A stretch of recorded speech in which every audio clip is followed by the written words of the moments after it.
Senior and senior আসছে বড়রা, ডান দিক দিয়ে ঘুরতে হয়, বাম দিক দিয়ে ঘুরে আসতে হয়। আগে দাঁড়িয়ে যাও।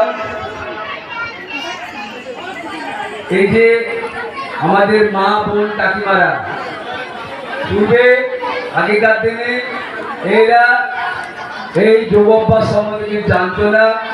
যে সমস্ত মহিলারা শুধু ঘরের কাজ করতো আর বিভিন্ন রোগে ভুগত, ওষুধ খেতে আর বসে থাকতো। পরবর্তীকালে নিম্ন মধ্যবিত্ত যারা মধ্যবিত্ত, তারা বিভিন্ন খাওয়া দাওয়াতে কি করতো, প্রচুর খেত, কিন্তু মনে আসে আস্তে আস্তে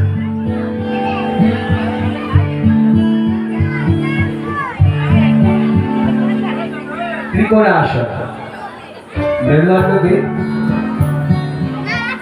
রেগুলার যদি অভ্যাস করা যায়, বিভিন্ন ছেলেরা আসতে